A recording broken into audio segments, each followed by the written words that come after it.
It's preseason in Cleveland, and somehow the Browns have already managed to set themselves on fire. The moment Shedeur Sanders stepped onto the field, it was like someone hit the reset button on the quarterback room and the internet. A rookie with legacy pressure on his back, poise in his veins, and cleats barely broken in, is now at the center of one of the most chaotic quarterback controversies we've seen in years. And the Browns? They're fumbling the whole thing like it's fourth and inches with buttered gloves.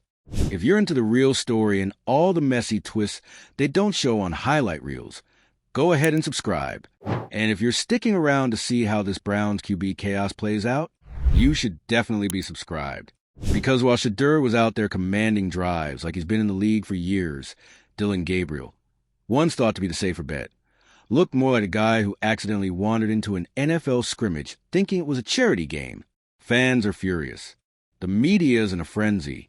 And head coach Kevin Stefanski, he's doing his best impression of a confused emoji, standing in front of cameras and saying a lot without actually saying anything.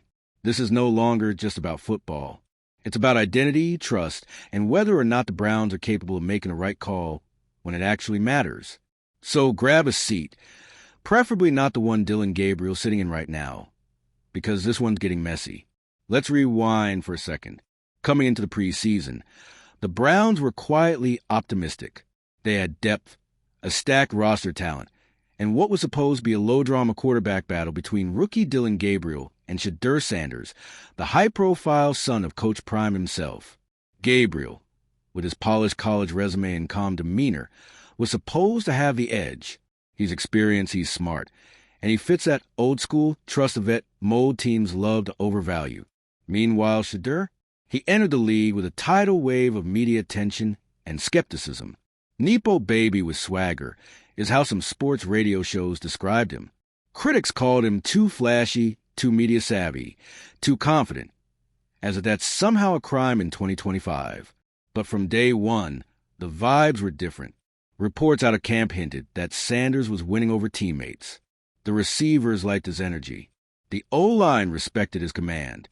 Coaches even mentioned his coach-on-the-field instincts. Still, Stefanski stayed neutral. We'll evaluate both guys, he said. It's a process. And then came the first preseason game. Gabriel got the start, and it was rough. Missed reads, wobbly throws, zero rhythm. By the end of the first quarter, you could almost hear the sighs of regret from the Browns front office. Enter Shedeur Sanders. Cool, confident, clinical.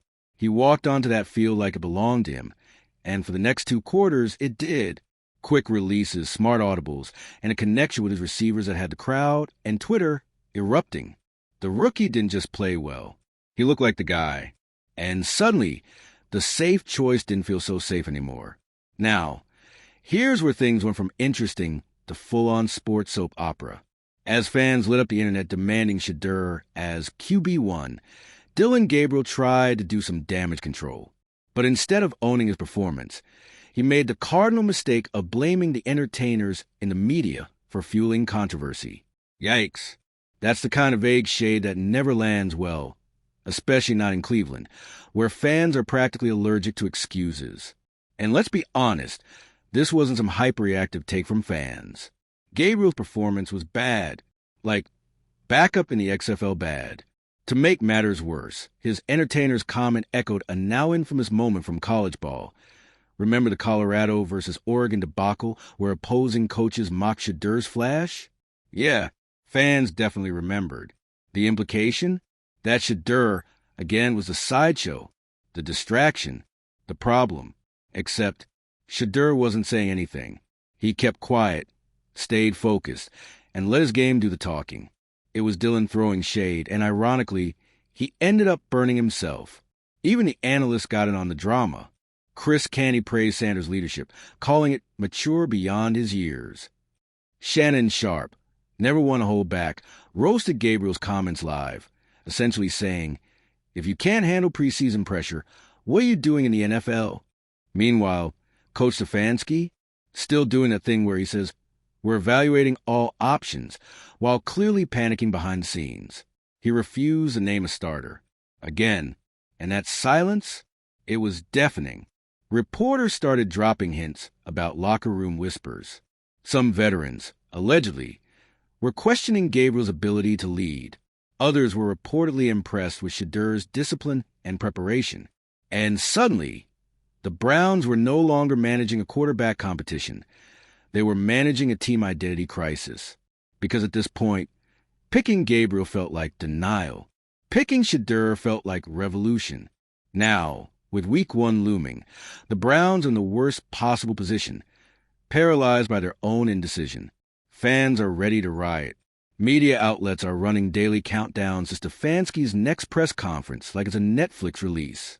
And inside the locker room, sources say things are tense.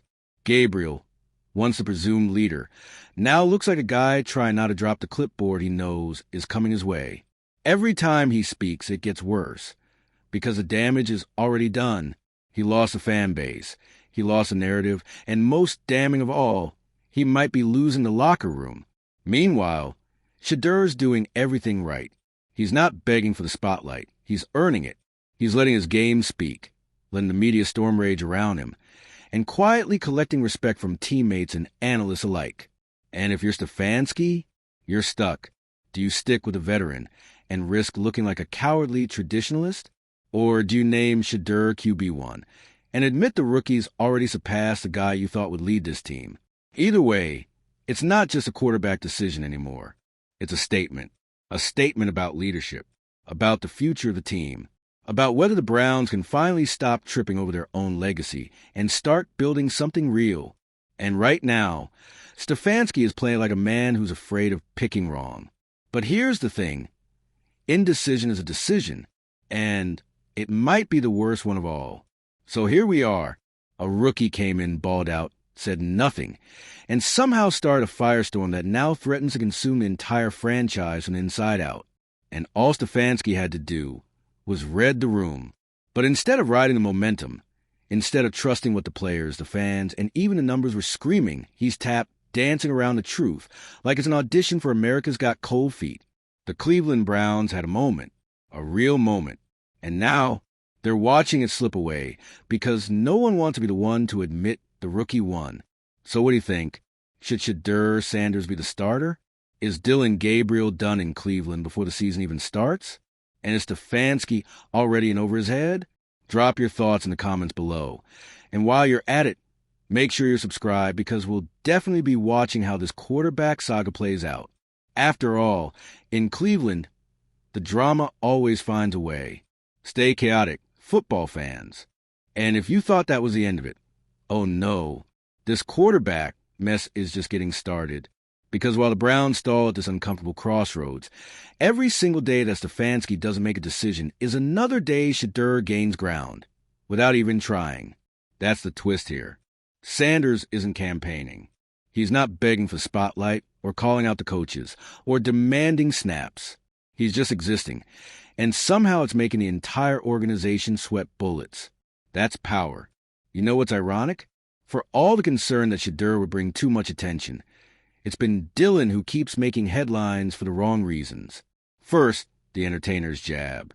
Then, the post-practice interviews where he started referencing outside noise and media agendas, as if this isn't the National Football League, where drama is part of the weekly schedule. At this point, Gabriel feels less like a starting QB and more like the guy in a reality show who starts melting down in week 3 and says, "I didn't come here to make friends." Okay, Dylan, but did you come here to throw touchdowns? Meanwhile, Shedur's pulling off a masterclass in how to let other people implode while you stay calm.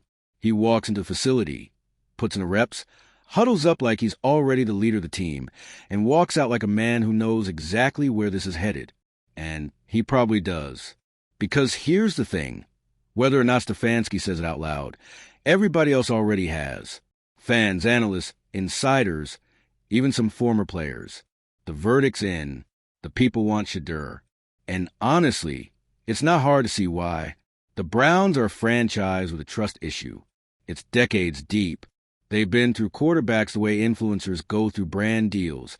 Hot for a second, then ghosted.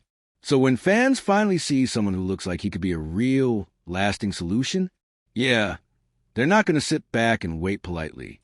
They're going to demand it. loudly, which is exactly what's happening right now. Cleveland sports radio is on fire. Fans are calling in, leaving voicemails, sending memes, some supporters, some savage, but all very clear. It's Shedeur or bust.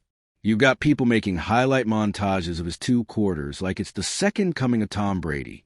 You got retired players tweeting cryptic things like, the kid's got it, and you can't coach poise. It's a movement. And Stefanski?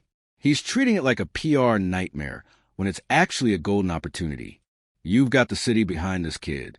You've got the locker room leaning his way. You've got the national media talking about the Browns for something other than scandal or tragedy. This is rare air. This is momentum. This is what every team dreams of until it lands in their lap and they freak out.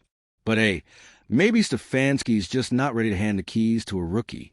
Maybe he's scared that if Shedeur starts and stumbles, the media will eat him alive and the fans will turn. But guess what? That's going to happen no matter who starts. This is Cleveland. It's not for the faint of heart. If you're afraid of pressure, get out of the AFC North. The longer he waits, the worse it looks. Every day without a decision is another day the team's identity hangs in limbo. Are they bold? Are they rebuilding? Are they trusting instincts or clinging to outdated hierarchies? You can't say you want to win now and then bench the guy who's clearly winning over the entire organization. And let's not forget, this isn't just about stats and scrimmages. This is a culture war. It's old-school football politics versus the new wave of confident, media-savvy, take-control athletes. Dylan represents the old guard, the quiet, follow orders, do your job, prototype. And Shedeur? He's the modern QB. Swagger meets strategy. Social media presence meets film room grinder. And guess what? One of those types is winning Super Bowls right now. This whole situation is like watching a reboot of a classic movie where the studio can't decide which actor to put in the lead role. Do they go with the safe, familiar name or the breakout star who's about to become a franchise? Spoiler alert, audiences can already tell who the better fit is. And while we're here, let's talk about what this means for Stefanski, because oh boy, the pressure is building. This isn't just about naming a starter anymore. This is a referendum on his leadership, his ability to read the room, his control over the locker room. If he makes the wrong call, or worse, refuses to make a call, it's going to haunt him. Every incompletion, every bad drive, every post-game press conference will be a reminder that he blinked in the moment of truth. And let's be honest, this fan base has been here before. The indecision, the bad calls, the wasted potential. They're tired. They want a coach who isn't just managing players. They want someone who gets it, who understands when the moment calls for boldness instead of bureaucracy. Stefanski doesn't have the luxury of playing it safe anymore. Not with this much at stake. Not with a locker room that's reportedly split. Not with a fan base that's watching everything. And don't think the rest of the NFL isn't paying attention. Oh, they're watching. They're seeing how Cleveland handles a golden rookie opportunity and how their head coach reacts when he's given an unexpected gift. You don't just luck into a Shedeur Sanders and then let fear make your decisions for you. This is a test. And so far, Stefanski's not exactly acing it. So what happens next? If Shedeur starts week 1 and wins, he's a hero. The city explodes. The narrative flips overnight. Stefanski looks like a genius, maybe even saves his job long term. If Gabriel starts and loses, the meltdown will be biblical. The fans will revolt. The media will pounce. The locker room might crack. And Stefanski? He won't just be on a hot seat. He'll be on a flaming office chair, getting wheeled out of facility. But the worst case scenario, the one we're currently heading toward, that's no decision at all. Flip-flopping, mixed signals, dragging it into the season without clarity. That's how teams fall apart before they even begin. This could have been a clean-cut, exciting transition. Instead, it's turning into a slow-motion disaster wrapped in coach speak. So yeah, the Browns are under fire, and it's not because of the fans. It's not because of the media. It's not even because of Shedeur Sanders. It's because leadership is doing what bad leadership always does when a big decision shows up. Freeze. You want a culture change? Make one. You want to build a winning team? Back the guy who looks like a winner. You want the fans to believe again? Show them you're not just another Browns regime waiting to crash and burn. You want a QB controversy to go away? Pick the quarterback who ended the controversy the moment he stepped on the field. And just when you think the drama's peaked, nope, we're not even at halftime yet. Because now, the tension isn't just between two quarterbacks. It's leaking into every crack of the Browns organization like water in a sinking ship. The front office is reportedly monitoring the situation, which we all know is code for we're panicking in a very quiet, very corporate way. Assistants are whispering. Veteran players are side-eyeing each other in meetings. And Stefanski? He's still up there talking about competition like it's week one of training camp, not a firestorm that's threatening to rip the locker room in half. This is the kind of atmosphere where one bad practice turns into a headline. One eye roll from a receiver becomes a sign of tension. Every moment is dissected. Every tweet is theorized. Every smirk is screen-grabbed and slowed down like it's a Zapruder film of the Browns' QB room. And here's where it gets really spicy. The locker room isn't just watching this play out. They're reacting to it. You've got guys who are quietly aligning themselves with Shadur. Not necessarily in a mutiny kind of way, but in that we know who the real leader is kind of way. And that's something you can't coach or spin. Leadership either shows up or it doesn't. And Shadur, he's showing up. He's walking into huddles like he belongs there.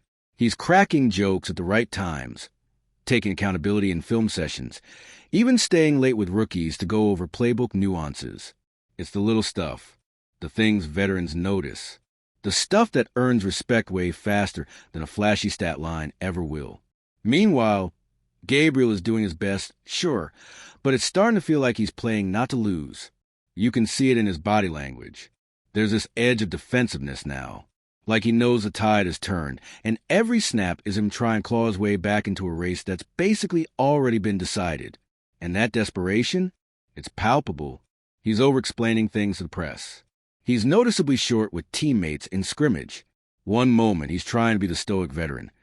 The next he's throwing subtle shade in interviews. It's the classic unraveling of a guy who knows he's losing the room and can't stop it. And look, none of this is to say Dylan Gabriel's a villain. He's not. This isn't a boo the backup moment. He's a solid player. He's been through a lot. He's worked hard to get here. But this is the NFL. This league doesn't care about what you've done. It only cares about what you're doing. And right now, what he's doing is getting outshined by a rookie who hasn't even been given the keys yet. That's the worst part for him. Shadur hasn't even started a regular season game, and he's already taken over the headlines, the momentum, and quite possibly the team. And Stefanski? He's looking more and more like a man who knows he's in a lose-lose situation. If he chooses Shadur and it works, great. Except now everyone knows it took a media uprising for him to see what was right in front of him.